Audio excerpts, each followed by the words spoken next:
Allora, io direi che possiamo iniziare. Quindi, intanto mi presento, io sono Giacomo Laghetto, di Etifor. Etifor è uno spin-off dell'Università di Padova e anche a nome degli altri relatori, volevo dare il benvenuto a tutti e ringraziarvi anche per la partecipazione numerosa a questo webinar che abbiamo chiamato, La nuova governance del Medio Brenta, proprio perché vogliamo raccontare i risultati, ma anche l'azione, gli sforzi che sono stati messi in campo dal partenariato del progetto Life Brenta 2030 con Etifor, con il Consiglio di Bacino Brenta. Oggi abbiamo la dottoressa Cristofani, direttrice del Consiglio di Bacino, che presenterà in questo webinar con l'Università di Padova per migliorare la governance del Medio Brenta di quest'area, con particolare riferimento al sito Natura 2000 del Medio Brenta. L'abbiamo fatto in questi 5 anni di progetto anche con la supervisione e il coordinamento di Regione Veneto e in particolare dell'Unità Operativa Strategia Regionale Biodiversità e Parchi della Direzione Turismo, qui rappresentata da Stefania Busatta, che ringrazio e a cui lascerò la parola a breve. Ehm, Scusate. Oh, ok. Allora, dicevo, il progetto Life Brenta 2030 è il progetto nell'ambito del quale si sta svolgendo questo webinar e è stato ed è tuttora promosso e coordinato da Etifor insieme ad ETRA. ETRA è la multi-utility del territorio che gestisce il servizio rifiuti e il servizio idrico integrato nell'ambito territoriale del Medio Brenta. Il partenariato vedeva la partecipazione anche del Consiglio di Bacino Brenta, del Comune. Il Consiglio di Bacino Brenta è l'ente di governo d'ambito, ovvero colui che pianifica questi servizi, il Comune di Carmignano di Brenta, il Dipartimento TESAP dell'Università di Padova, Veneto Acque e Veneto Agricoltura. Il progetto è un progetto LIFE, quindi cofinanziato dal programma LIFE dell'Unione Europea. E spendo due parole sul logo che vedete in alto a sinistra, perché riporta la dicitura Parco Fiume Brenta. E questa dicitura si riferisce a un'iniziativa di valorizzazione territoriale a cui come Etifor abbiamo dato vita ormai 7 anni fa e quindi non ha ancora nulla a che vedere con un ente parco vero e proprio. Questa è una premessa doverosa perché oggi parleremo di governance e potrebbe creare dei fraintendimenti. Il progetto, scusate, ha visto il cofinanziamento, quindi la partecipazione esterna anche di tutti gli altri comuni dell'area, che sono 15 in totale, e questo è un elemento su cui torneremo nelle slide che seguiranno, e anche di soggetti e imprese private che hanno supportato le azioni di progetto, in particolare quelle di creazione di nuovi boschi, piantumazione, eccetera. L'agenda di oggi prevede un primo intervento a cura di Stefania Busatta dal titolo Tutela della biodiversità in Veneto, quadro normativo e strumenti, quindi un intervento introduttivo. Qui poi seguirà un mio intervento sull'esperienza progettuale del Life Brenta 2030 e sul percorso istituzionale per il miglioramento della governance di quest'area. E un ultimo intervento di Giuseppina Cristofani riguarderà invece cosa succederà da adesso in poi, quindi la gestione integrata del Consiglio di Bacino Brenta e il nuovo ruolo degli enti locali. Su questo interrompo la condivisione e lascerei la parola a Stefania Busatta per la sua presentazione. Buongiorno, mi sentite? Sì, adesso sì. Ok, grazie mille. Innanzitutto buongiorno a tutti, grazie dell'invito. Chiaramente porto i saluti di tutta la direzione, in particolar modo il mio direttore, il dottor De Ossi, e della direzione turismo, oltre che biodiversità e parchi, dell'unità organizzativa biodiversità e parchi, e ovviamente porto i saluti anche dell'assessorato. Un attimo solo che condividiamo. Ok, vediamo. Ok. Allora, buongiorno a tutti. Il mio intervento appunto riguarderà. Mi scuso se guardo questa perché ho i due video e non riesco contemporaneamente, quindi perdonatela che non osservo la telecamera. Questo appunto, questo intervento, questo breve intervento sarà un po' una fotografia delle attività che sono state svolte e che sono in essere a livello regionale per quanto riguarda la tutela della biodiversità. Allora, un piccolo cenno normativo, chiaramente la Regione si muove nell'ambito di una rete normativa ben più ampia. Io amo molto ricordare sempre la Convenzione di Rio, dal 92 in fondo partì tutto quando ci fu il summit sulla Terra, ma già allora si parlò di tutela della biodiversità, si parlava di specie esotiche, si parlava di deforestazione, si parlava di desertificazione.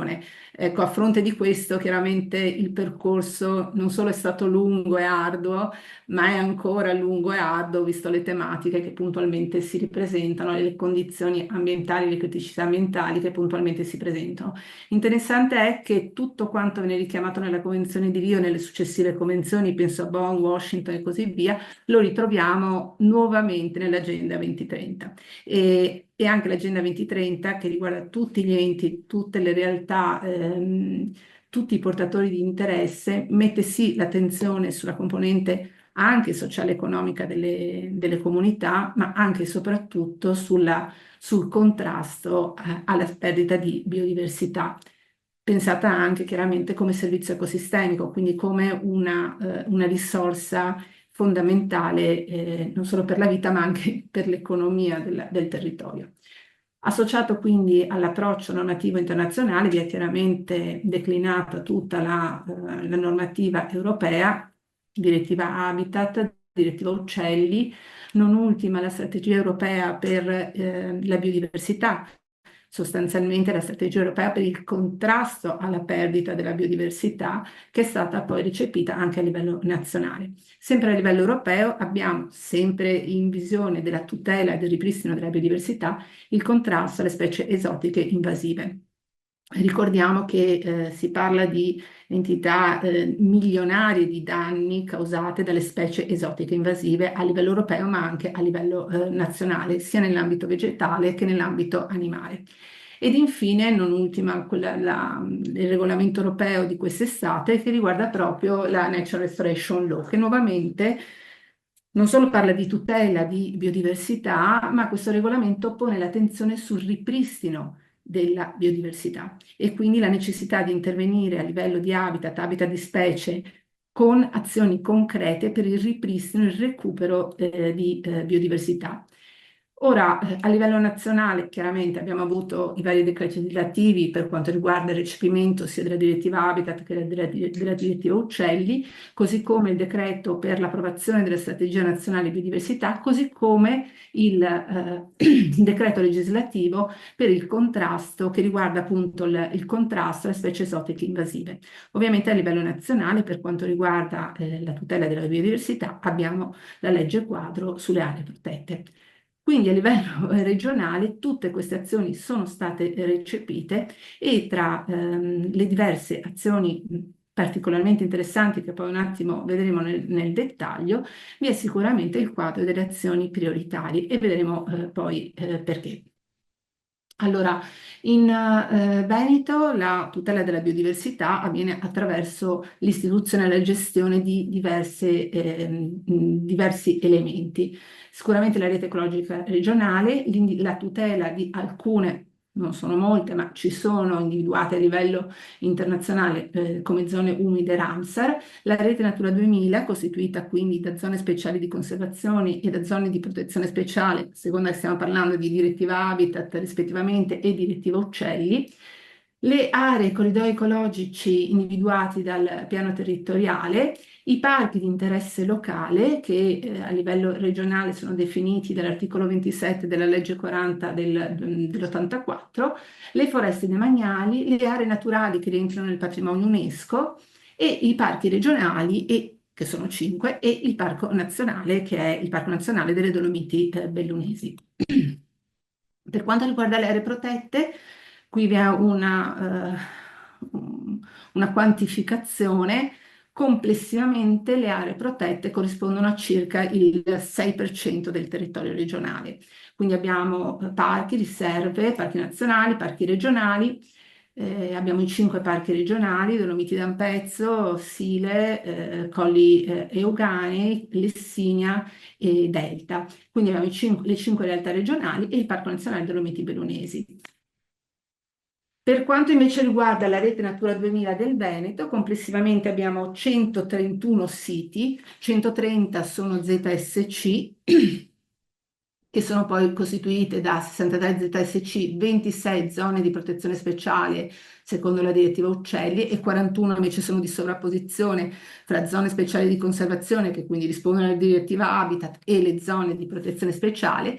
E poi abbiamo un PSIC marino, ossia un sito di interesse comunitario che è stato individuato nel 2020, successivamente ad un avvio di una procedura di infrazione a livello nazionale, e in base alla quale si chiedeva e lo si richiede ancora in realtà con una successiva procedura a livello nazionale, si richiedeva di individuare delle superfici marine per la tutela del tursiope, che è un delfino, e della careta caretta, che è la tartaruga marina.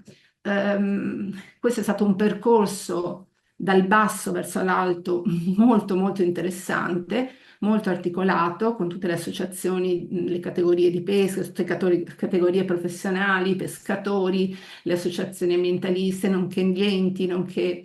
Insomma, si è lavorato moltissimo a livello territoriale ed è stato un percorso cosiddetto bottom up, proprio dal basso verso l'alto, molto articolato, che però ha consentito di individuare e designare l'area. È un'area di 225 km quadrati nell'Alto Adriatico. Mi permetto di dire che questo percorso è stato forse abbastanza innovativo rispetto agli altri SIC individuati precedentemente, no? Che provenivano dall'alto, erano stati individuati i SIC. Questo è stato un percorso dal basso e la Commissione europea ha apprezzato moltissimo questo approccio, ma come dire, era giusto nei tempi che questo avvenisse. Ecco, non si può calare dall'alto una cosa se non è condivisa dal territorio. I tempi chiaramente erano diversi e maturati. Allora, per quanto riguarda alcuni degli strumenti attuativi che abbiamo a disposizione, sicuramente di tutela della biodiversità e delle aree protette, sicuramente la legge regionale 4084, che riguarda proprio l'istituzione delle aree, dei parchi e delle riserve naturali a livello regionale, la legge regionale 2412, che riguardava l'individuazione dei soggetti gestori dei siti Natura 2000, che poi però è stata anche modificata ed integrata, la DGR 786 del 2016, che è appunto l'approvazione delle misure di conservazione delle zone speciali di conservazione e quindi degli habitat e degli habitat di specie, il quadro di azioni prioritarie, che è stato approvato nel 2021, ed infine, ma non ultima certo per importanza, la strategia regionale per il contrasto alle specie esotiche invasive.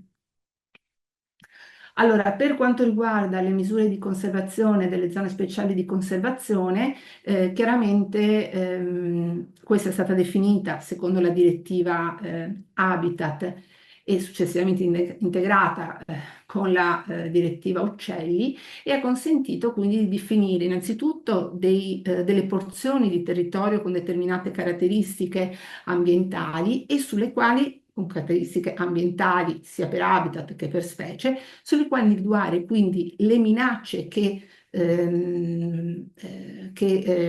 gravavano, potevano gravare su questi habitat o habitat di specie, individuare quindi gli obiettivi di conservazione e individuare soprattutto quelle che sono le misure di conservazione per il mantenimento di un determinato livello di conservazione. All'interno di questo documento, che riguarda sia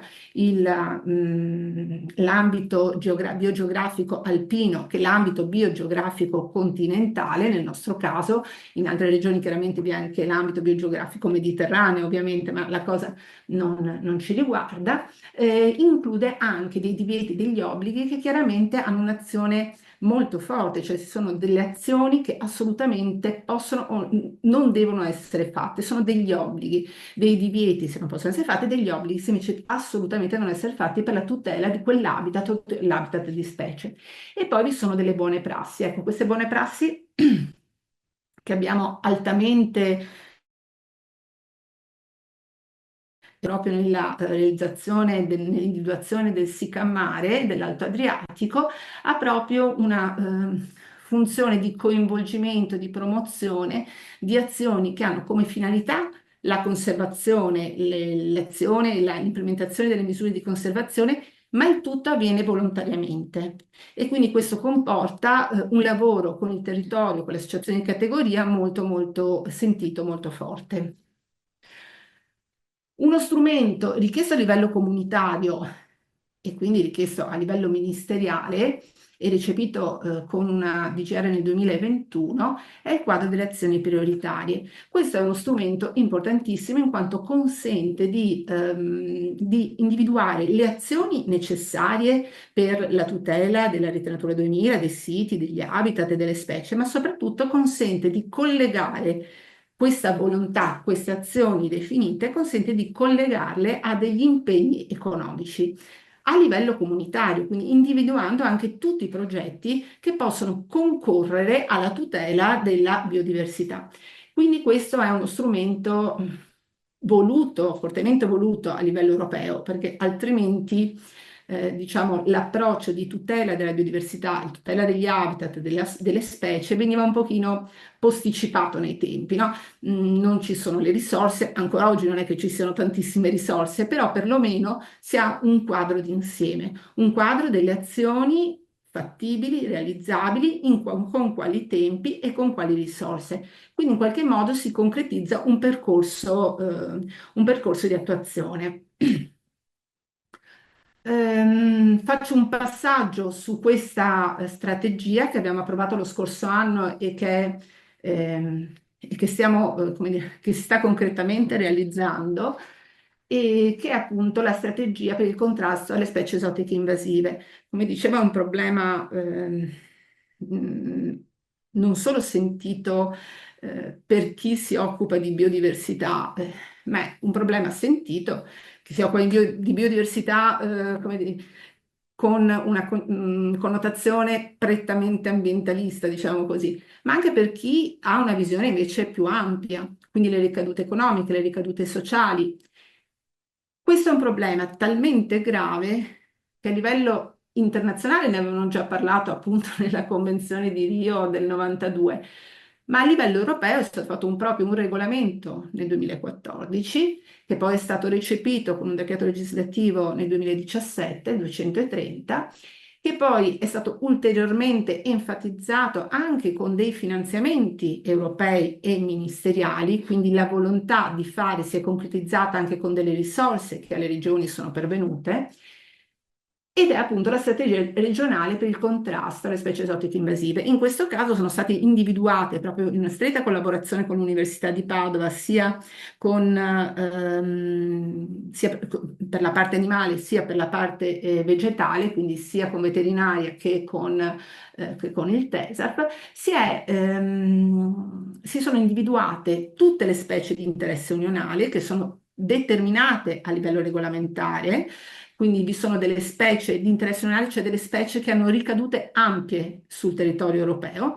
Si sono individuate le specie potenzialmente di interesse unionale. Molti mi chiedono, ad esempio, cosa facciamo con il granchio blu? Il granchio blu, sebbene sia una specie esotica, invasiva, non è di interesse unionale attualmente e quindi vi è un approccio diverso. Dopodiché si è anche aggiunto, abbiamo anche posto l'attenzione su quelle che sono le specie invasive di interesse unionali non presenti in Veneto, ma che potenzialmente potrebbero arrivare in qualunque momento, se penso a alcune specie presenti in Emilia-Romagna piuttosto che in Friuli Venezia Giulia, insomma, animali e piante, certo non conoscono i limiti amministrativi, quindi quando si ha un approccio gestionale è bene avere un approccio un po' più ampio. Gli obiettivi chiaramente sono stati quelli di individuare le specie, individuare gli strumenti di contrasto Tra queste specie vi sono alcune per le quali l'azione è un'azione mirata all'eradicazione,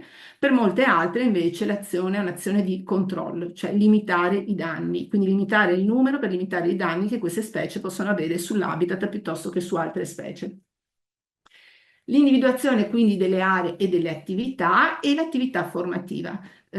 Abbiamo avviato una intensa attività formativa con i carabinieri forestali, con ARPAB, con gli enti gestori, con i parchi e adesso stiamo riattivando, insomma abbiamo fatto un corso, abbiamo coinvolto 130 persone andando in tutti i vari territori e adesso ripartiremo con una nuova attività che riguarderà anche sicuramente il Consiglio Bacino Brenta con una nuova attività perché non solo c'è una formazione continua su questi temi, sugli strumenti da utilizzare, ma anche sulle specie che ci interessano. E tutto questo è avvenuto grazie ad una concreta attività con l'Università di Padova, con Veneto Agricoltura e con il Parco regionale dell'Alta del Po. L'Università di Padova per quanto riguarda chiaramente tutta l'attività che insieme abbiamo strutturato e coordinato, Veneto Agricoltura e il Parco regionale Delta del Po, in quanto risultano essere i nostri strumenti operativi per attuare il contrasto alle specie esotiche. Ora, per quanto invece riguarda i soggetti gestori dei siti Natura 2000, chiaramente qui abbiamo la regione e lo Stato nazionale, a livello nazionale e a livello regionale, chiaramente si risponde a quelle che sono le richieste della cosiddetta direttiva Habitat per quanto riguarda l'individuazione dei siti di interesse comunitari e per quanto anche riguarda la gestione dei siti stessi. Inizialmente, appunto, con legge 24/2012 si sono individuati quelli che erano i criteri, si richiedeva quelli che erano i criteri minimi di conservazione, nonché la gestione, individuando anche gli enti incaricati per la gestione dei siti. Successivamente, e questa è una cosa molto recente che ha consentito anche quel passaggio fondamentale della gestione del sito del Medio Brenta, ha consentito di individuare quali enti gestori non solo coloro che hanno individuati come gestori enti parco e così via, bensì soggetti gestori. Questo è stato un passaggio fondamentale perché non solo il Consiglio Bacino Brenta è diventato il soggetto gestore del sito, ma abbiamo moltissime altre realtà. Ad esempio, lo scorso anno maggio 2023, è stato individuato come soggetto gestore delle Tegnue il comune di Chioggia, ad esempio, quindi, oppure altre realtà. Quindi abbiamo questa possibilità e questa possibilità non solo per i comuni, ma appunto per altri soggetti gestori è fondamentale perché chi conosce il territorio, coordina il territorio, ha gli strumenti migliori per una governance corretta anche del sito Natura 2000.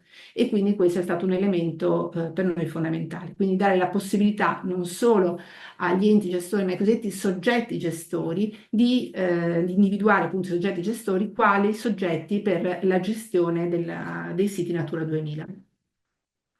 Nel 2023 è stato quindi individuato il Consiglio Bacino Brenta quale soggetto gestore del sito, del sito grave zone umide del Brenta. C'è da dire che l'individuazione di un soggetto gestore, attualmente i soggetti gestori sono 7 in Veneto, deve avere chiaramente delle competenze. Queste competenze sono non solo sulla gestione del territorio, quindi la governance, ma anche delle competenze tecnico-scientifiche.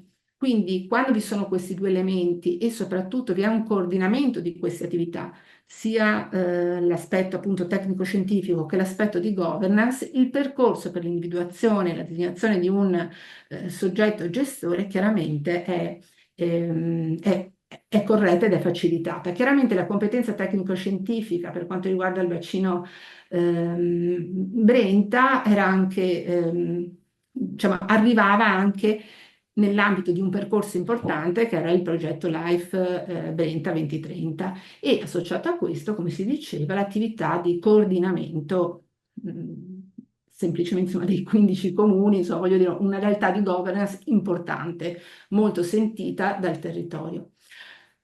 Quali sono i progetti e le azioni in corso a livello regionale? Allora, innanzitutto, qui a gennaio è partito, ha preso avvio un LIFE importante, che è un LIFE strategico per la tutela della natura e della biodiversità, definito LifeNet Connect 2030, che ha la durata di 9 anni, individua 16, diciamo, è rappresentato da ben 16 partner, tra questi la Regione Veneto, il Parco Delta Po e come affiliato anche il bacino Brenta, il Consiglio Bacino Brenta.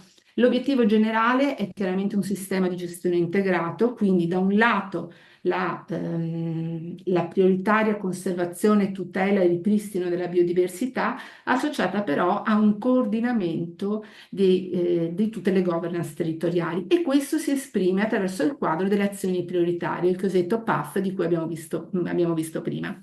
In questo LifeNet Connect vi sono 5 regioni che chiaramente vanno dall'Italia nord-occidentale all'Italia nord-orientale lungo l'asse del Po e anche in ambito biogeografico alpino. Per ogni regione abbiamo un quadro di azioni prioritarie, quindi la volontà è proprio quello di assicurare fondi e struttura per la realizzazione del quadro di azioni prioritarie e quindi azioni e finanziamenti per la tutela della biodiversità.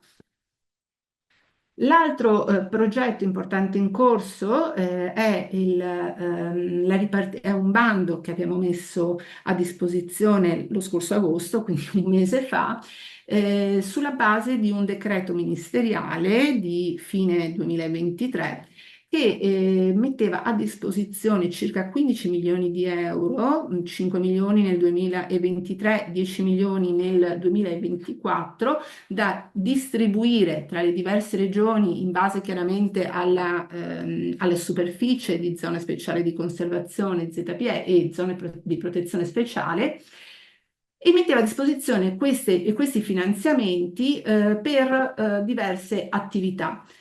Sia per aggiornare i cosiddetti obiettivi e misure di conservazione di diversi siti, elemento sul quale noi stiamo già lavorando, e soprattutto per attuare le misure di conservazione, di ripristino e di tutela dei siti Natura 2000. Questo decreto ministeriale ha distribuito questi 15 milioni di euro nella doppia annualità 2023-2024 tra tutte le regioni. Per quanto riguarda la Regione Veneto sono stati assegnati 870 mila euro e questi sono stati poi integrati a bilancio regionale con circa 100.000 euro.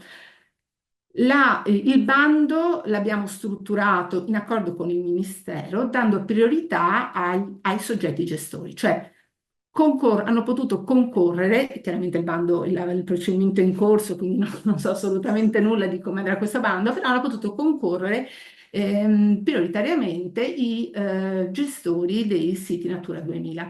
Quindi ecco l'importanza di mantenere le risorse associate al territorio per determinati progetti e finalità di ripristino e tutela della biodiversità. Quindi, in conclusione, chiaramente vi è l'importanza che vi sia un coordinamento di tutti i portatori di interesse del territorio nel perseguire appunto gli obiettivi di tutela e di ripristino della biodiversità, che vi sia un coordinamento non solo di governance, quindi delle amministrazioni del territorio, ma anche un coordinamento progettuale, perché vi sono moltissimi progetti, magari vi sono anche svariati finanziamenti, ma talvolta vi è proprio la difficoltà anche di coordinarli, quindi il corretto coordinamento, la Regione si mette chiaramente sempre a disposizione per coordinare tutti questi progetti e questi finanziamenti. Non ultima, certo, per importanza, è la fondamentale e necessaria attività di coinvolgimento degli enti locali, delle comunità locali, siano esse amministrazioni piuttosto che diversi portatori di interesse. Ripeto, questo l'abbiamo visto anche nell'istituzione dell'ultimo sito di interesse comunitario, e quindi l'attività di coordinamento e di coinvolgimento deve essere fondamentale, così come avviene ad esempio nel caso del bacino Brenta, deve essere fondamentale sin dall'avvio delle attività, soprattutto ora che i tempi sono cambiati rispetto al 92. Quindi ringrazio e chiudo la presentazione. Grazie Stefania, penso che tu abbia abbia fornito una panoramica generale e, diciamo il perimetro all'interno del quale ci siamo mossi in questo progetto. Hai già anticipato qualche risultato, giustamente. La presentazione che vado a presentare adesso partirà da un po' più indietro e quindi parlerà del progetto LIFE, dell'inizio del progetto. Ok, io spero riusciate a vederla. Fatemi un riscontro magari, prima di... Sì, la vediamo. Perfetto, grazie Erika. Allora, dicevo, presenterò il progetto Life Brenta e il percorso di governance che abbiamo portato avanti e che ha portato ai risultati di cui parlava anche Stefania Busatta. Solo un momento, ok.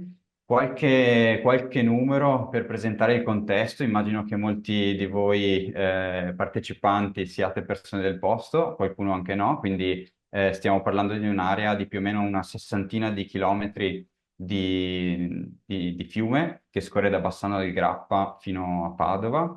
E quest'area è estremamente frastagliata dai confini amministrativi. Dicevamo prima che insistono su questo fiume e sono uniti dal corso d'acqua 15 comuni e le competenze amministrative delle province sono quella vicentina a nord e quella di Padova nella parte sud. Ci sono principalmente due risorse dell'area.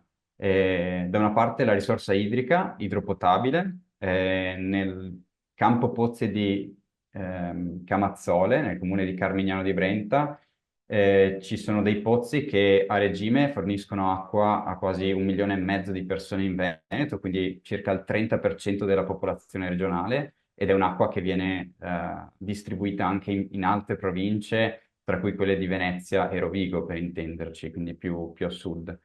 Dall'altra parte, parlavamo di sito Rete Natura 2000, e questo sito è un sito che fa parte di questa rete, che è una rete europea di aree riconosciute per la propria valenza ambientale. Quindi da una parte la risorsa idrica, dall'altra la biodiversità. Le problematiche che abbiamo riscontrato prima di partire con questa progettualità sono lo sfruttamento idrico e l'abbassamento del livello di falda, non solamente dovuto allo sfruttamento idrico, ma anche ai cambiamenti climatici, ai periodi siccitosi che si sono susseguiti in questi ultimi decenni. E pensate a che impatto può avere un abbassamento medio del livello di falda di anche pochi centimetri sulle le aree umide, gli habitat, diciamo, fluviali. E quindi una seconda problematica riguarda la scomparsa di questi habitat dovuto a questo, ma anche alla frammentazione ecologica che si riscontra su questo territorio.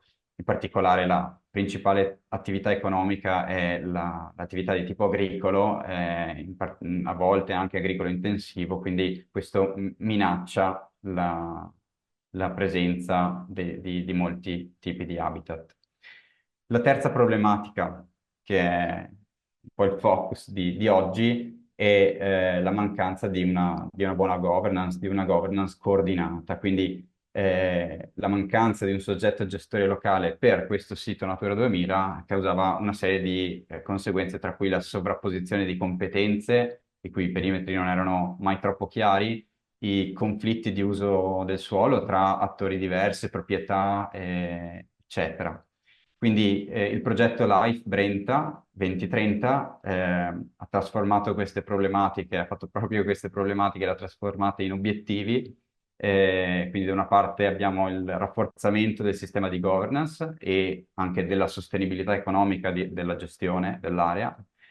E un secondo obiettivo riguarda l'aumento e la superficie dei servizi ecosistemici delle aree multifunzionali del Medio Brenta, quindi siamo riusciti a intervenire concretamente con interventi di conservazione e ripristino di habitat lungo il fiume, in più punti lungo il fiume, e la mitigazione degli impatti antropici.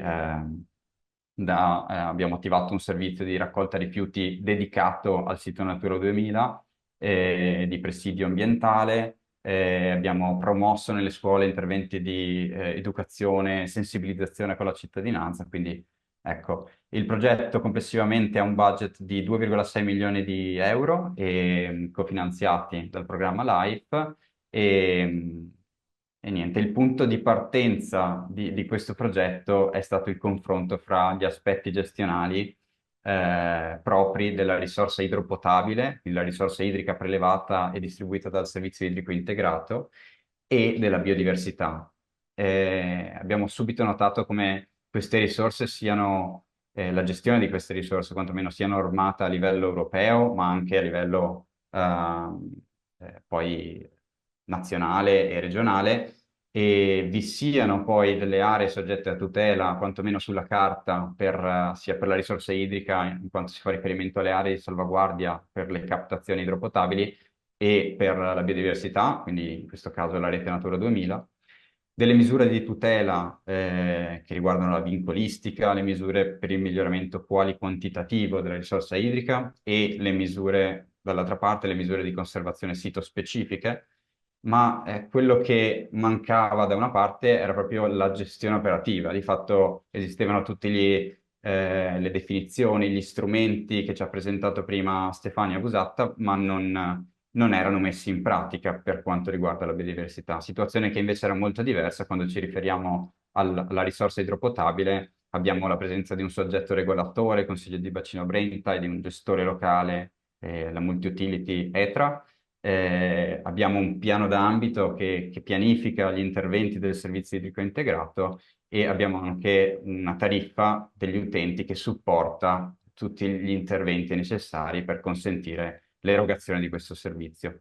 Al tempo stesso, però, abbiamo osservato anche delle sovrapposizioni sinergiche, le abbiamo chiamate, ovvero sovrapposizione sia in termini di superficie, e sulla destra vedete una mappa e presenta in azzurro l'area di salvaguardia allargata del campo Pozzi di Camazzole, quel campo Pozzi di cui vi parlavo prima, e in verde invece il perimetro del sito Natura 2000 del Brenta. Non solo in termini di superficie questa sovrapposizione, ma anche in termini di misure adottabili per la tutela e la conservazione di queste risorse. Quindi pensiamo ad esempio alle soluzioni basate sulla natura, le nature-based solutions, siepi, boschetti, aree umide, sono soluzioni che vanno sia a vantaggio della qualità e della quantità della risorsa idrica, ma anche consentono un co-beneficio che è quello della conservazione delle specie del sito Natura 2000. Quindi, partendo da questo, abbiamo creato dei gruppi di lavoro interni al partenariato dedicati ad ogni componente della governance. Abbiamo diviso in tre componenti principali: la componente istituzionale, di cui parlerò fra pochissimo. Abbiamo fornito un corso di formazione rivolto agli enti locali e agli attori del territorio, proprio per aumentare la consapevolezza e le competenze sulla tematica relativa a Natura 2000. Abbiamo poi coinvolto gli enti locali nella definizione di un modello gestionale innovativo per il Medio Brenta. La componente funzionale ha lavorato principalmente l'Università di Padova insieme al Consiglio di Bacino Brenta sull'integrazione della pianificazione della risorsa idrica con tutti gli aspetti relativi alla gestione dell'area protetta, quindi Natura 2000, servizi ecosistemici e infrastrutture verdi. La terza componente ha lavorato sull'implementazione di un meccanismo pilota di finanziamento per la conservazione delle due risorse. Su quest'ultima componente dedico una slide prima di passare poi al percorso di governance istituzionale, perché questo meccanismo pilota di finanziamento è rappresentato dalla definizione e dall'applicazione dei costi ambientali della risorsa. I costi ambientali della risorsa, di cui acronimo è ERC, perché è un acronimo inglese, sono da intendersi come la valorizzazione economica della riduzione e o alterazione delle funzionalità proprie degli ecosistemi acquatici conseguenti ad un determinato uso di una risorsa, in questo caso quella idrica. e sono espressione dell'articolo 9 della direttiva quadro acque, e qui vi ho riportato la definizione di ARERA. Sostanzialmente siamo riusciti a definirli e ad applicarli nella tariffa idrica per la prima volta a livello nazionale, quindi abbiamo anche, diciamo così, abbiamo settato un primato e di questo siamo orgogliosi. Lo schema di funzionamento è rappresentato da questa infografica. Sostanzialmente c'è l'acqua che viene prelevata dal servizio idrico, che viene distribuita agli utenti e poi attraverso un recupero totale dei costi relativi al servizio idrico, inclusi quelli ambientali e della risorsa, riusciamo finalmente a chiudere il ciclo e ad aumentare la circolarità del servizio idrico, riuscendo a intervenire sul territorio a compensazione degli impatti generati dal servizio idrico stesso. E ecco, questi costi fanno riferimento anche ad eventuali mancate opportunità imposte ad altri utenti a causa del servizio idrico. Abbiamo prodotto del materiale, pubblicato il materiale scientifico che trovate anche sul nostro sito e vi invitiamo a leggerlo, chiaramente. Passiamo quindi al percorso istituzionale. Ho elencato, diciamo, per punti quali sono stati i passaggi. Allora, un primo passaggio è stato sicuramente l'allineamento della volontà politica.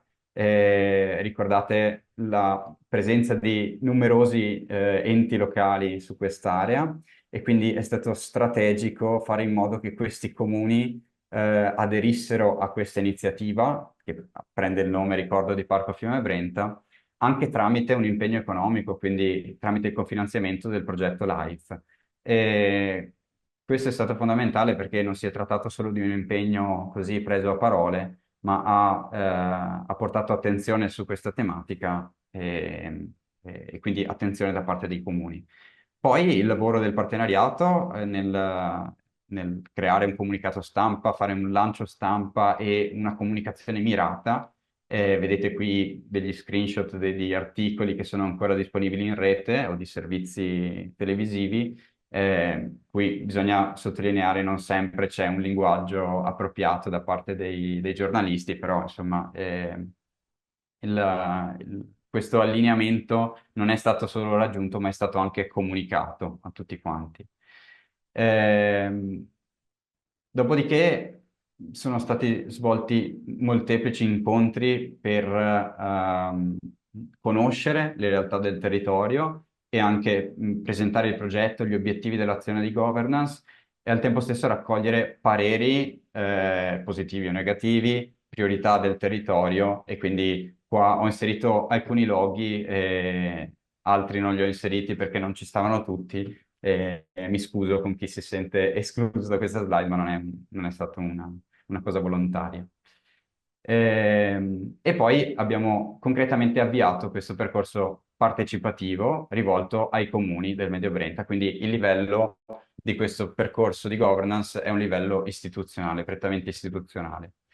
E abbiamo messo davanti i comuni a diversi scenari, quindi all'inizio c'è stata una fase di divergenza in questi incontri partecipativi in cui abbiamo sfruttato anche la presenza di facilitatori, poi questo percorso è partito subito prima del Covid e quindi sono stati incontri principalmente online, però abbiamo adottato delle tecniche per consentire a ciascun partecipante di poter esprimere la propria opinione ed ecco, abbiamo presentato diversi scenari per l'area del Medio Brenta, quindi pensando a migliorare la gestione di quest'area naturalistica, ci siamo trovati davanti a uno scenario di parco regionale, di parco gestito in maniera separata da ciascun comune, lo status quo, quindi la non gestione operativa sostanzialmente, il parco locale di interesse sovracomunale, il cosiddetto PLIS, e poi il Consiglio di bacino come soggetto gestore. Noi avevamo un progetto che stava andando avanti su dei binari che potevano arrivare a quest'ultimo scenario, però erano aperti, insomma, anche agli altri.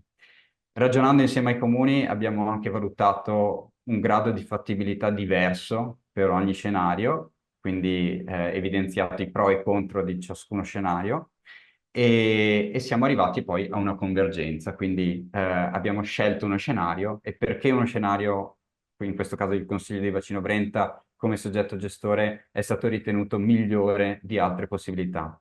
Per questi motivi qua che vedete elencati, perché si tratta dell'unico ente locale con competenza su tutto il sito, già diciamo operativo, eh, sulla possibilità di fare affidamento su ETRA, che è la multi-utility per la parte più funzionale, più operativa. È stata sottolineata anche l'importanza del meccanismo pilota che vi ho mostrato prima, quindi dei costi ambientali della risorsa in grado di finanziare parte della gestione, quella evidentemente limitata alle aree di salvaguardia idrica, e poi con questo scenario evitiamo di creare ulteriori sovrastrutture, quindi c'è anche un risparmio di risorse. Ci siamo poi confrontati una volta che questo scenario è stato condiviso da tutti i partecipanti a questo percorso, ci siamo confrontati con la regione e, che ci ha subito posto davanti a un ostacolo che è rappresentato da questa legge regionale di cui parlava anche Stefania Busatta prima, ovvero che fino al 2021 la regione poteva individuare gli enti incaricati della gestione dei siti della rete Natura 2000 solamente tra quelli elencati al comma 1 dell'articolo 2 che vedete qua, quindi tra le province, le comunità montane e gli enti già gestori di aree naturali protette.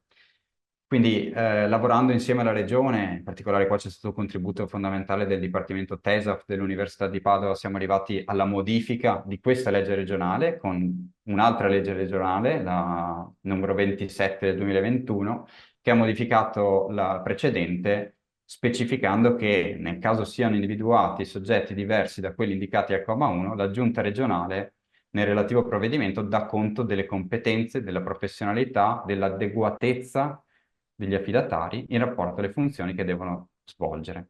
Quindi questo è un risultato che ha consentito al nostro percorso di proseguire, ma che ci auguriamo, ed qualche esempio è già stato fatto da chi mi ha preceduto, che sia una modifica che faciliti ulteriori esperienze come quella del Consiglio di Bacino Brenta.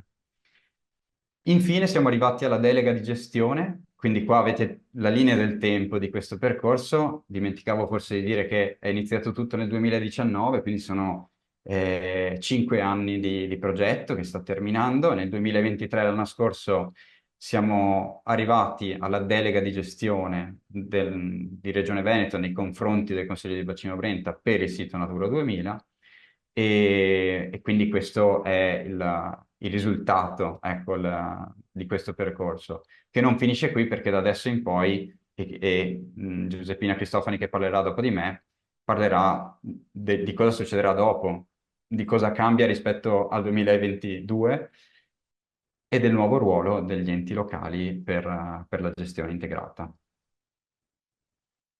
Vi restituisco qualche numero relativo a questo percorso. Di incontri ne abbiamo fatti, penso, centinaia, però ho provato a selezionare quelli solamente relativi a quanto vi ho raccontato. Quindi nella prima fase, quella di adesione strategica dei comuni, abbiamo incontrato ciascun comune, quindi abbiamo svolto almeno 15 incontri con i comuni del territorio e abbiamo svolto molti incontri anche con gruppi e associazioni per presentarci e per conoscerli e anche per raccogliere pareri. E dopodiché il percorso partecipativo si è sviluppato in sette incontri, principalmente che abbiamo aperto a tutti i comuni del Brenta, ai partner di progetto ed anche a Regione Veneto. E in questi incontri, torno un attimo sulla linea del tempo perché si sono svolti principalmente tra il 2020 e il 2022 e dal 2022 in poi diciamo, li abbiamo aggiornati, quindi annualmente ci siamo trovati, l'ultimo incontro è stato proprio 2 giorni fa, per aggiornarli sui risultati di questo percorso di governance. Abbiamo svolto molti incontri interni, anche solo dedicati a questi, un gruppo di lavoro interno al partenariato del progetto LIFE, e abbiamo incontrato la Regione Veneto varie volte. quindi 6 incontri con la Regione.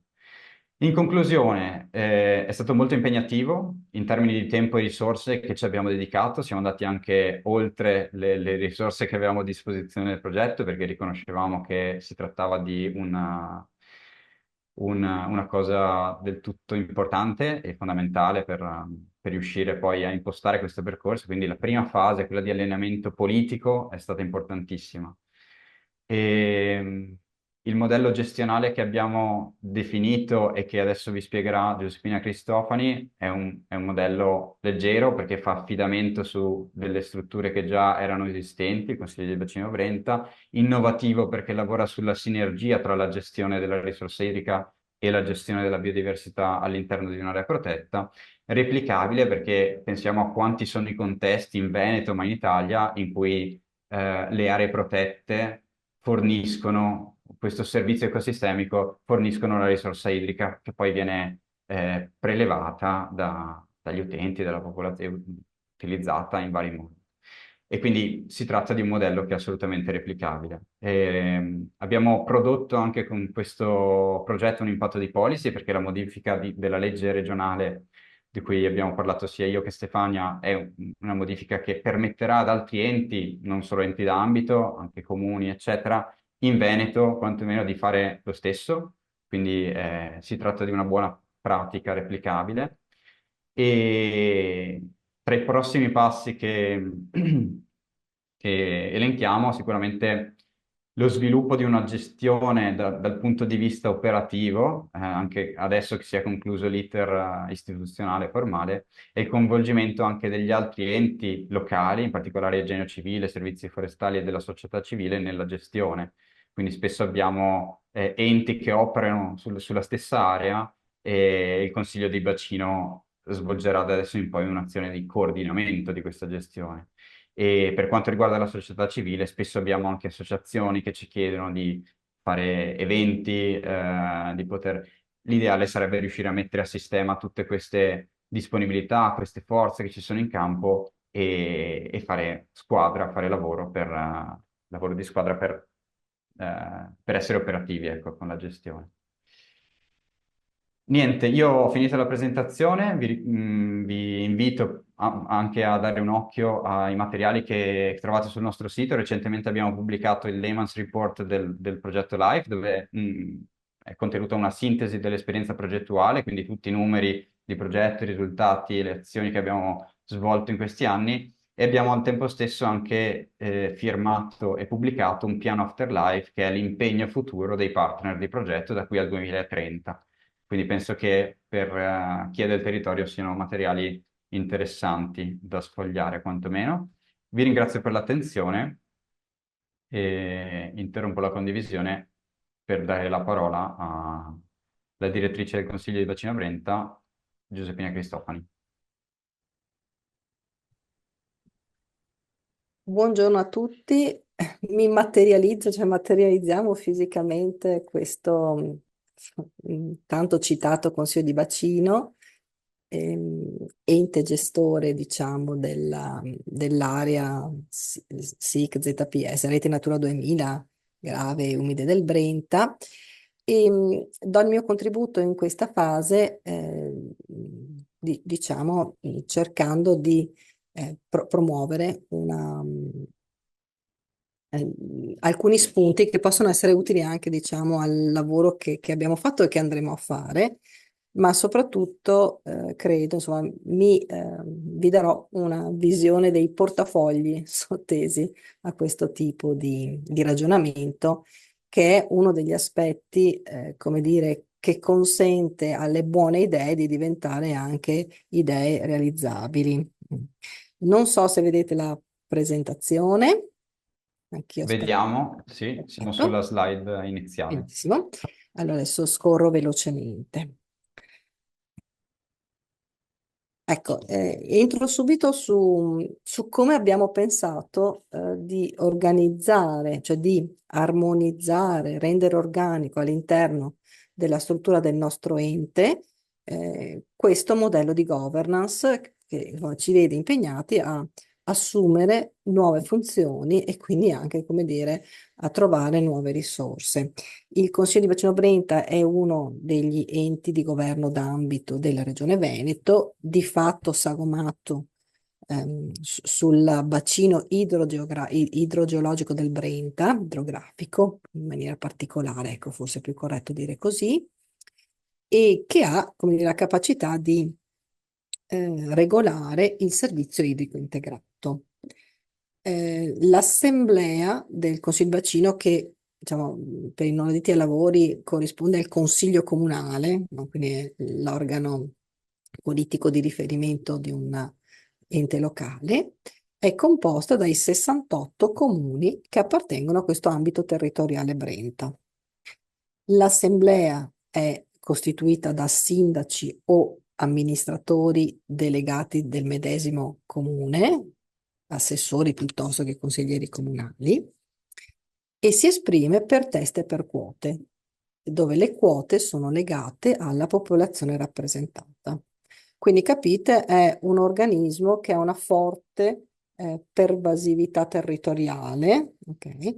E nel nostro caso ha anche la caratteristica particolare di non avere grandi città, quindi di avere sostanzialmente 67 comuni che vanno dalla Siaghese passando per Bassano, arrivando fino alle porte di Padova, con i comuni più grossi che sono Selvazzano, Cadoneghe e Vigonza, Campo San Piero, Cittadella, eccetera. Quindi ha una, diciamo, omogeneità di struttura di enti locali. L'assemblea nomina ogni 5 anni, quando si rinnova in occasione insomma, dei rinnovi amministrativi degli enti locali, un comitato istituzionale che nel nostro caso è composto da 7 componenti che sono membri dell'assemblea e quindi anche loro o sindaci o assessori o consiglieri delegati.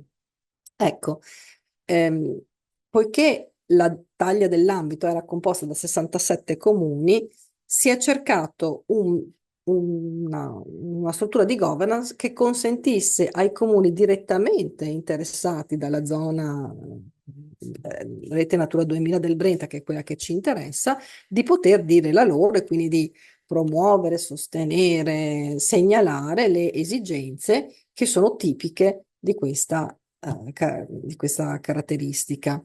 I comuni del nostro ambito sono 15 comuni, di fatto, a parte un piccolo lembo del comune di Padova, che non è nel nostro ambito e che di fatto ha rinunciato alla rappresentatività, sono tutti nel nostro ambito e quindi si è ritenuto di tenere questi 15 comuni come una piccola, una microassemblea che fosse in grado di dare gli indirizzi poi operativi. Poiché però 15 è un numero complesso per poi poter gestire operativamente anche delle progettualità, si è chiesto, si chiederà in realtà, mediante l'adozione di un regolamento da parte dell'Assemblea, di individuare all'interno di questi 15 comuni, su proposta di questi 15 comuni, 5 membri, quindi 5 rappresentanti di almeno 5 di questi comuni, per costituire un comitato di indirizzo, che diventa a questo punto l'elemento di snodo tra, diciamo, la percezione, l'ascolto del territorio tipicamente caratterizzato dalla zona dell'area Rete Natura 2000, quindi i 15 comuni, e riporterà queste cose all'interno del comitato istituzionale e tramite questo all'assemblea. Questo per poter ehm, considerare o utilizzare anche risorse, diciamo in termini programmatiche o di programmazione dell'ente.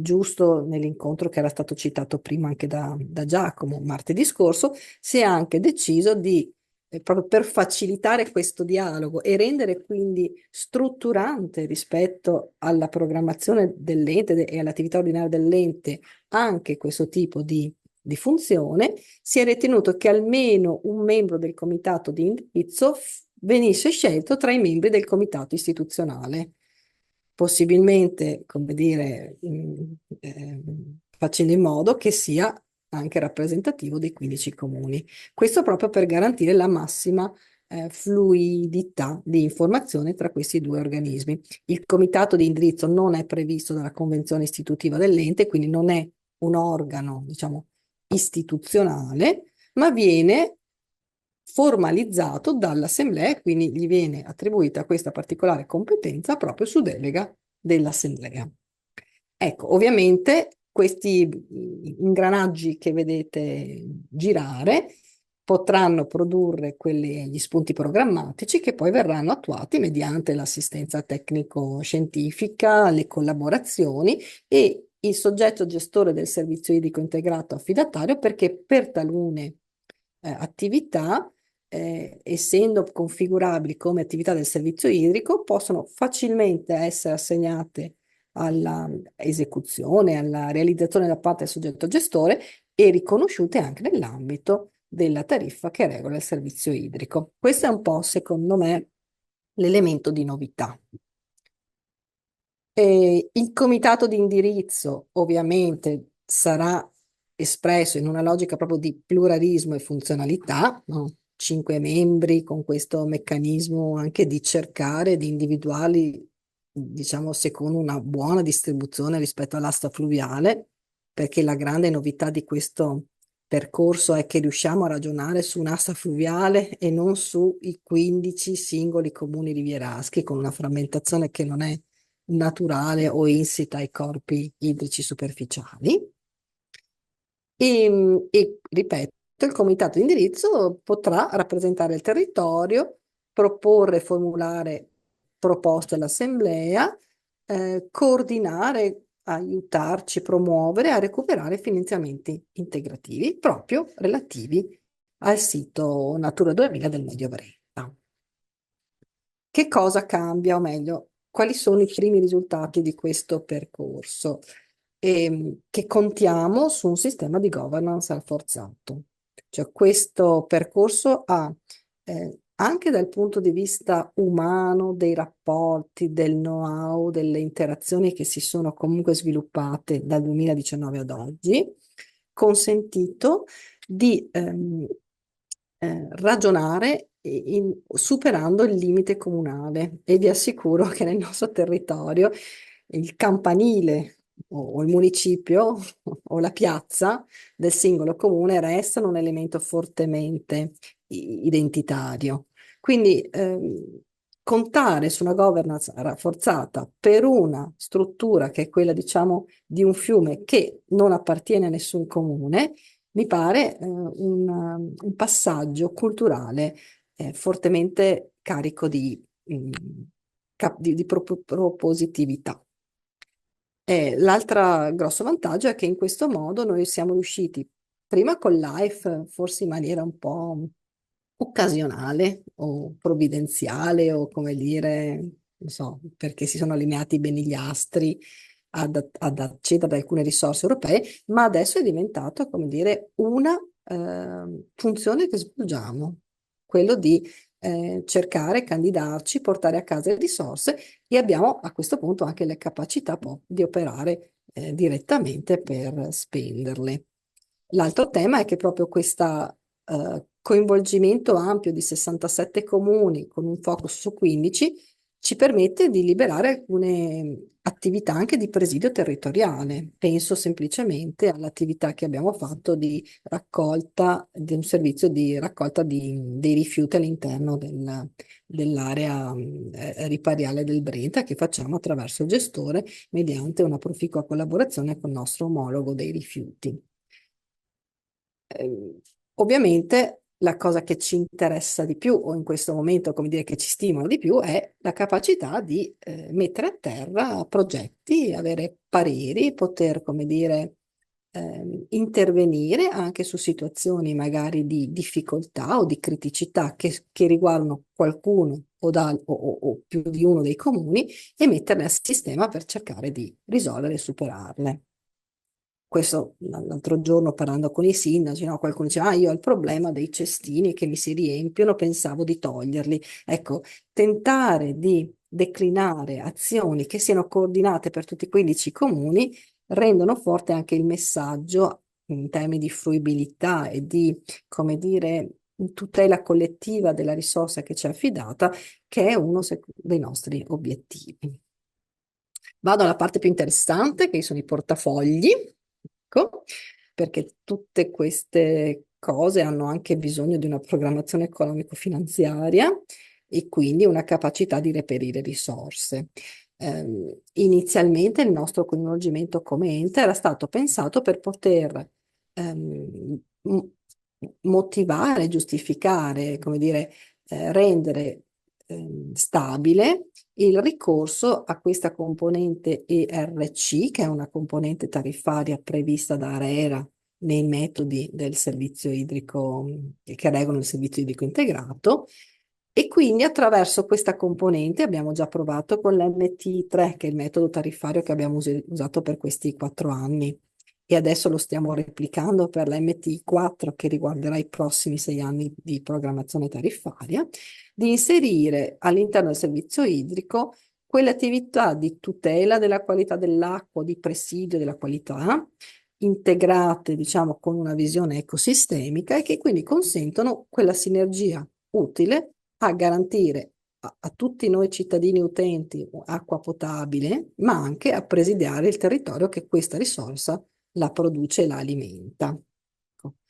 E lo stesso portafoglio ci ha permesso, per quanto diciamo con un progetto che è eh, sì, non geolocalizzato, ma insomma conterminato, di garantire anche il mantenimento della pulizia delle aree ripariali mediante il coinvolgimento degli omologhi nostri, servizi rifiuti, che anche loro hanno il medesimo gestore, quindi possiamo attivamente garantire un servizio di raccolta dei rifiuti urbani che vengono deplorevolmente lasciati sull'alveo del fiume, sull'area demaniale, quindi insomma abbiamo questi mezzi elettrici che con una sistematicità e a cadenza, diciamo, regolata, vanno a fare questa raccolta, oltre che a promuovere quelle azioni di raccolta che coinvolgono anche i cittadini, che permettono poi anche di fare la domenica ecologica e ripulire magari aree specifiche del Brenta, anche questi molto importanti dal punto di vista del coinvolgimento.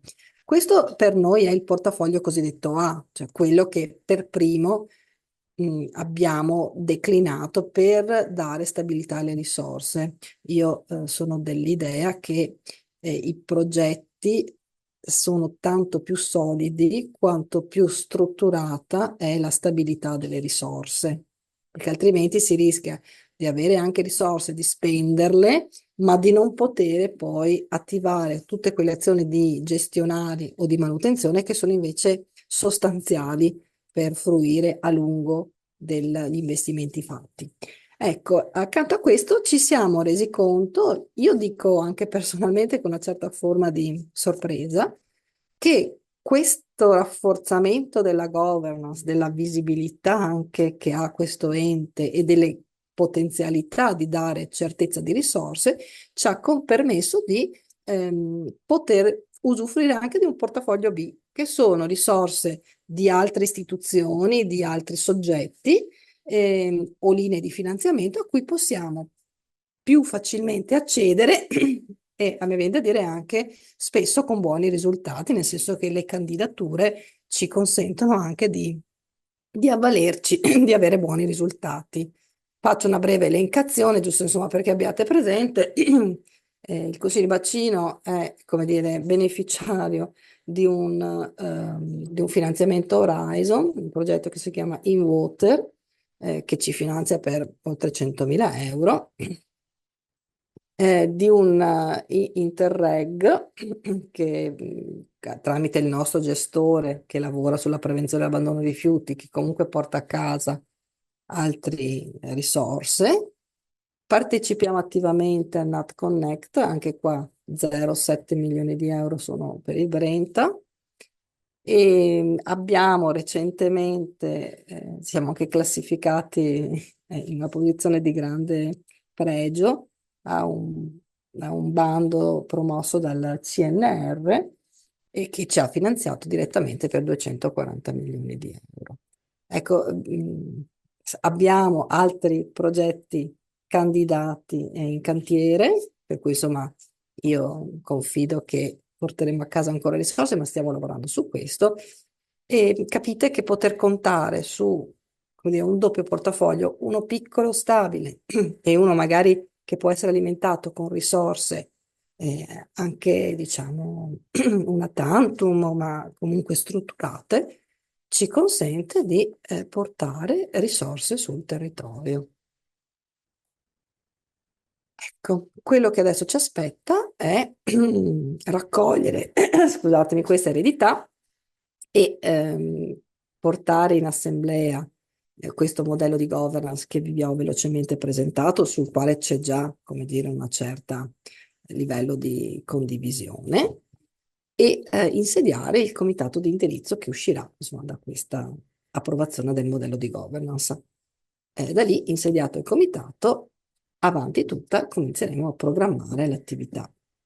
Il comitato abbiamo pensato di dargli una vita di un triennio, questo per garantire anche una certa alternanza delle amministrazioni interessate. L'alternanza porta sempre, secondo me, una ricchezza di visioni e di idee, per cui sono pronti per partire col prossimo triennio. Grazie Giuseppina, che ha completato il terzetto delle presentazioni previste per oggi. Ci scusiamo perché siamo in ritardo, pensavamo di finire alle 12:30, invece siamo andati un po' lunghi.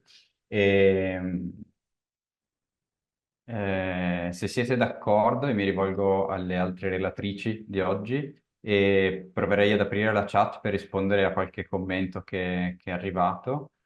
Lasciatemi, vado in ordine dal più recente al meno recente.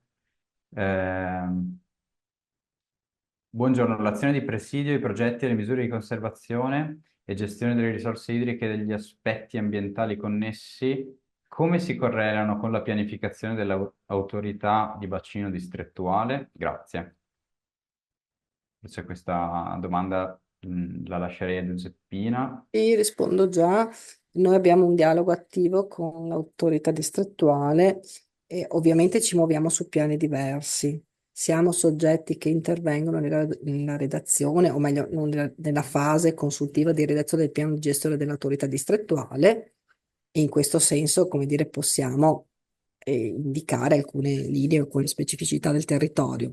D'altro canto, quando abbiamo delle particolarità, andiamo a chiedere il parere direttamente all'autorità. Non è facilissimo perché, come dire, la scala è molto diversa, però è un percorso, come dire, che ha una bilateralità e che andremo a gestire.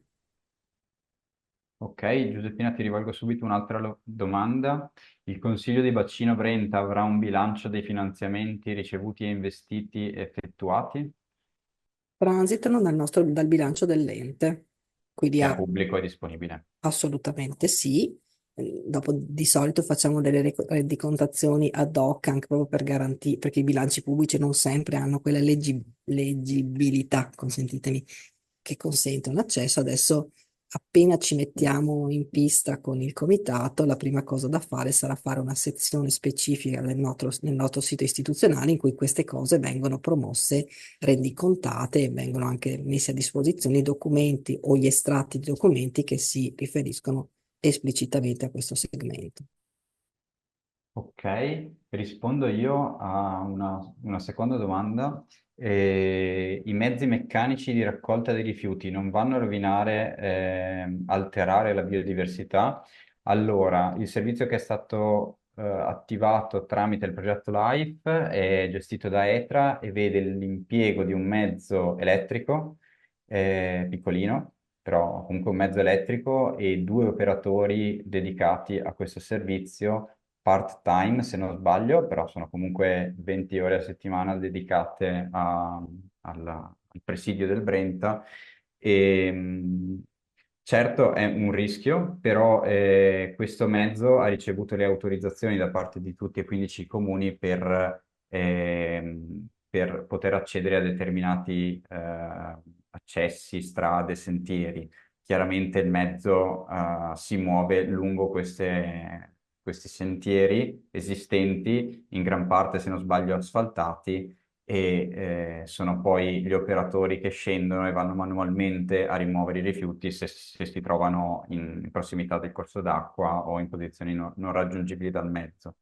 La particolarità di questo servizio è che è dedicato all'asta fluviale, quindi non so se ci siano onestamente altri esempi in Italia o in giro per il mondo di un servizio dedicato esclusivamente all'area protetta, in questo caso all'area rivierasca, e sottolineo il fatto che i rifiuti, la gran parte dei rifiuti si trova lungo le vie di spostamento di chi fruisce dell'area, perché abbiamo problemi di inquinamento antropico delle persone che vanno in Brenta e lasciano i rifiuti.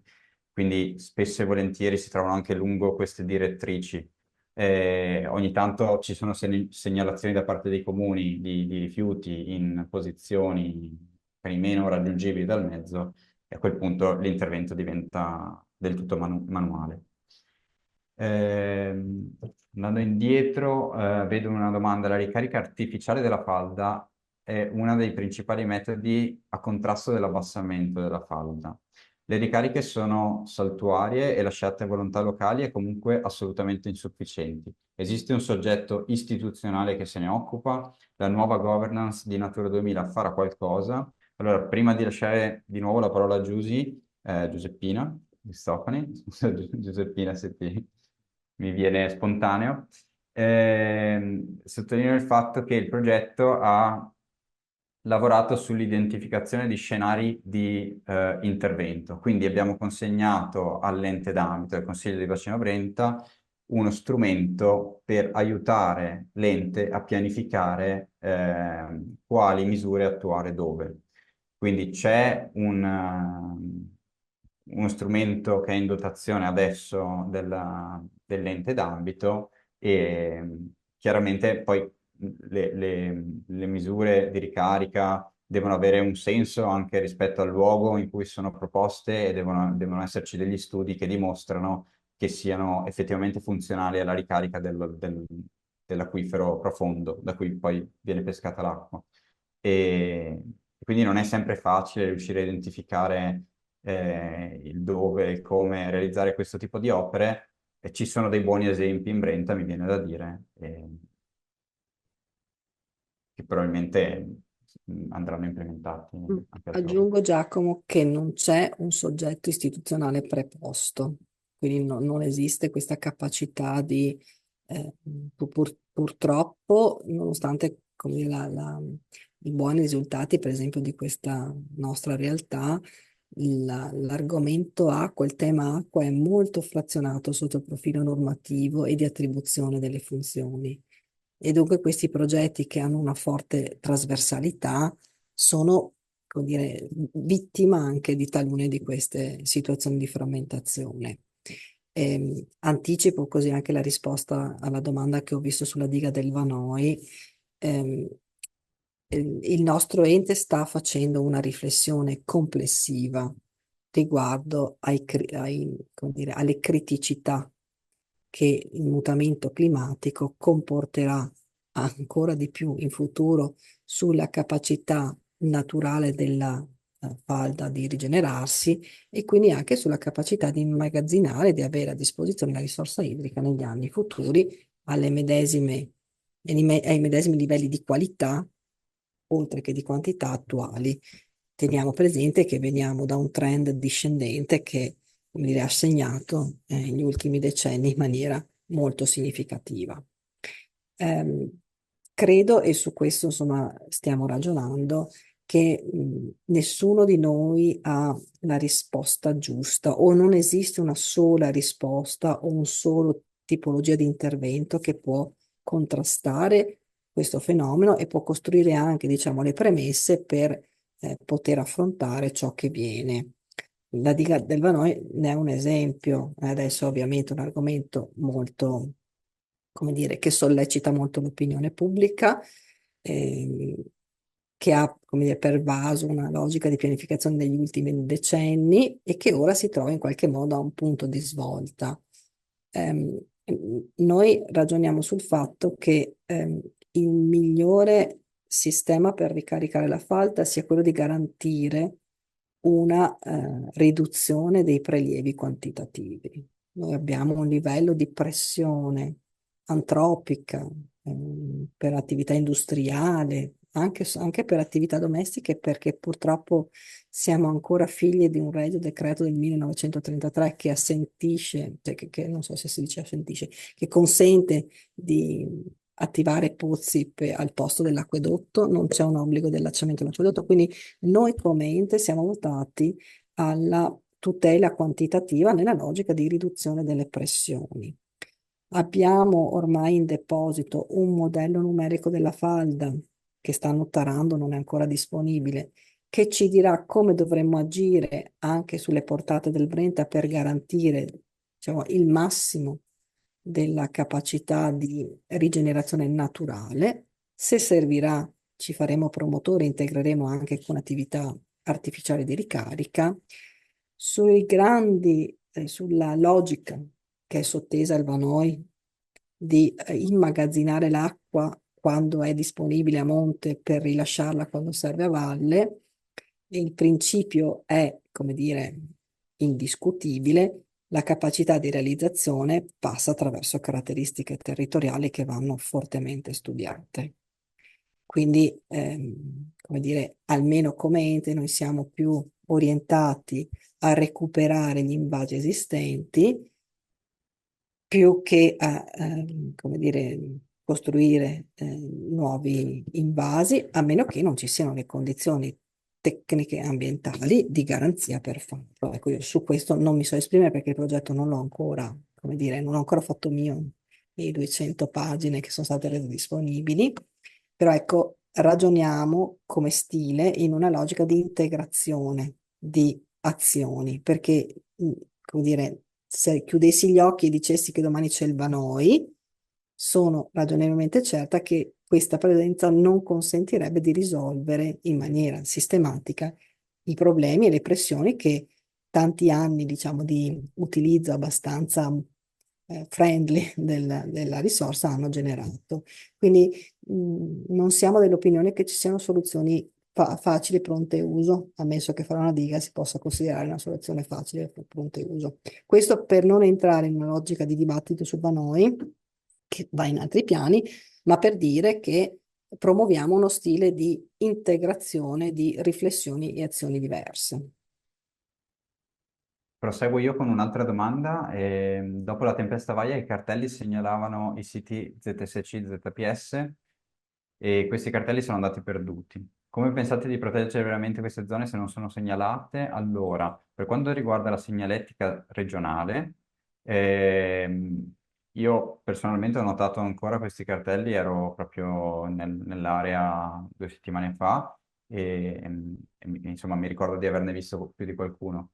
Stiamo con il progetto LIFE, abbiamo installato finora 9 pannelli informativi nei siti in cui siamo intervenuti, siamo riusciti a intervenire e siamo in attesa dell'autorizzazione del Genio Civile di Padova per altri, un'altra decina sostanzialmente. Quindi per il momento il Vicentino ha dei pannelli che però non sono i cartelli, diciamo, segnaletici ufficiali del sito Rete Natura 2000, però in cui si fa riferimento all'area e si spiega qual è la particolarità di quest'area, quindi si parla sostanzialmente di quello. E presto lo faremo anche nel Padovano, ci auguriamo. E non so se su questo Stefania ha qualcosa da aggiungere e magari potresti cogliere l'occasione anche per la domanda successiva, che era quella rispetto all'habitat comunitario 32-30. Qua io non sono personalmente esperto, ci vorrebbe l'università, che è il nostro partner scientifico, e sostanzialmente il commento vuole sottolineare come quest'habitat sia andato perduto nel corso degli anni e che nella regione Veneto esiste solo sulle carte, se- sulla cartografia ufficiale, ma concretamente probabilmente è rimasto poco. E, se Sì, non... pronto. Ok, sì. Allora, sì, in effetti è corretto questo approccio. Questi habitat sono habitat sono stati particolarmente sensibili e chiaramente minacciati e deteriorati. A livello di singoli habitat, come si diceva prima, stiamo provvedendo all'aggiornamento di tutti i formulari standard, quindi in quel caso verranno definiti per tutte le ZSC e quindi per i singoli habitat le pressioni e le minacce, quindi verranno individuate quelle che sono le criticità e questo ci consentirà di aggiornare le misure di conservazione. E effettivamente queste ZSC, questi habitat, chiaramente sono habitat particolarmente ehm, fragili, diciamo così fragili, e quindi hanno bisogno di attenzione particolare. Stiamo aggiornando i formulari, questo è quello che stiamo concretamente facendo. Ehm, per quanto riguarda invece la cartellonistica, per quanto invece riguarda la tabellazione, sì, a seconda dei vari progetti vi è l'aggiornamento della tabellonistica, molto spesso è anche associata alle attività ittico-venatorie, in quell'occasione talvolta si specificano anche quelle che sono le ZSC e le ZPS presenti, chiaramente sono attività che poi ricadono anche nei singoli progetti, così come faceva riferimento Giacomo Laghetto, nell'ambito del LIFE, la tabellonistica viene aggiornata, chiaramente in quel caso appunto si aggiorna anche in base sia agli strumenti normativi in atto, penso al nuovo piano faunistico venatorio che chiaramente comporta la nuova tabellonistica per tutti i siti di interesse, sia nell'ambito dei progetti specifici come può essere un progetto LIFE. Grazie, grazie Stefania. E chiederei, credo forse a Giuseppina, quanto incidono i prelievi dell'impianto di imbottigliamento di San Giorgio in Bosco, se avete idea o dei dati. Sulle acque minerali non siamo purtroppo Infatti. concessionari, hanno chiaramente un'incidenza importante perché insomma, sono impianti molto grossi, sono impianti di fatto industriali. Mhm. Diciamo che forse mh, a me personalmente insomma, preoccupano di più i prelievi a monte, cioè nella zona di ricarica, perché questi come Mhm. dire, diventano proprio vanno a depauperare in situazioni difficili. Sul tema delle concessioni, anche di queste concessioni bisognerà, come dire, comunque confrontarsi anche con queste attività. E visto che ci siamo, come dire, visto che c'è una domanda sulle ricariche artificiali che dice che sono a costi sostenuti e che quindi, come dire, si potrebbero replicare facilmente, ecco, come dire, ci sono delle considerazioni tecniche operative che sono abbastanza complesse. Intanto che serve molto territorio per realizzarli e noi viviamo in un territorio che è fortemente antropizzato, fortemente votato all'utilizzo anche agricolo e quindi non è facile avere superfici sufficienti. L'altra questione è che esistono pubblicazioni, insomma, anche del progetto Aquor che trovate in rete, che dicono che queste forme di ricarica artificiale, intendiamoci, quando intendo ricarica artificiale intendono sostanzialmente affi o trincee drenanti, non certo pozzi bevitori, perché in zona di ricarica creano interconnessioni tra il soprasuolo e il sottosuolo che io, come dire, non ritengo tutelanti rispetto alla qualità dell'acqua.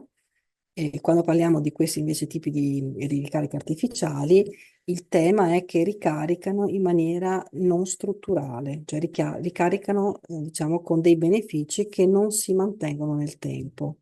Per cui insomma, bisogna fare delle analisi costi-benefici che sono abbastanza complesse, ma questo non vuol dire che non li consideriamo, solo che dobbiamo cercare di ottimizzare le risorse. Ok, grazie Giuseppina. Io allora leggo velocemente gli ultimi commenti. Plastic Free ci segnala che il problema dei rifiuti è effettivamente un problema e lo sappiamo e anzi colgo l'occasione per ringraziarli perché organizzano un sacco di eventi di sensibilizzazione rivolti alla popolazione e che spesso promuoviamo anche sui nostri canali, quindi grazie. E, sulla rendicontazione è disponibile il rapporto degli ultimi 5 anni? Sì, ho inserito il link in chat per chiunque volesse vedere quali sono i numeri del progetto LIFE.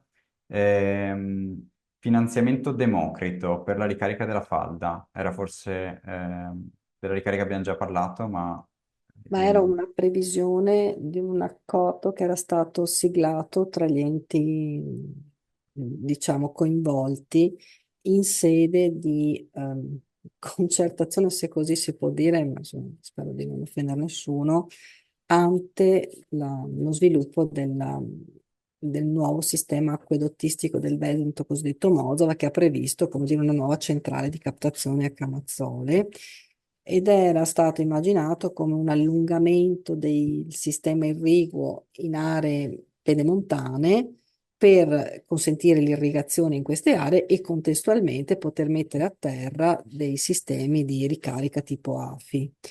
Non è stato finanziato ormai da tempo, comunque il sistema irriguo si sta evolvendo verso, come dire, strutture a minor disponibilità idrica, quindi sistemi a pressione o a goccia puntuali.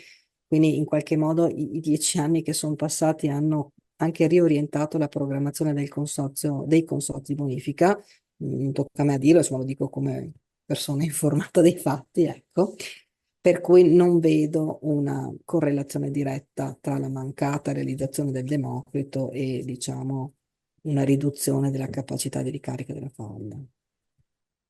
Sì, e penso che questo sia collegato anche all'ultima domanda che affrontiamo, perché poi inizia a essere tardino e abbiamo tutti fame, immagino. Ci chiede Maria perché le ricariche artificiali, essendo a costi contenuti e coinvolgendo direttamente i territori, non sono una priorità e Avevo si anticipato accetta... prima la risposta già, Ah sì, ok, spiegando il abbiamo perché, già insomma, poi risposto a perché questa avevo domanda. buttato un occhio, quindi... Ma perché era tirata in ballo la regione, ma immagino che, ok, già trattata. Allora, io, beh, non mi resta che, non ci resta, anzi, che ringraziarvi perché siete stati pazientemente presenti fino alla fine e sapete che, insomma, i riferimenti li avete, magari vi manderemo le presentazioni. Questo webinar è stato registrato, quindi ci auguriamo presto di poter pubblicare anche magari qualche estratto di queste presentazioni sul sito.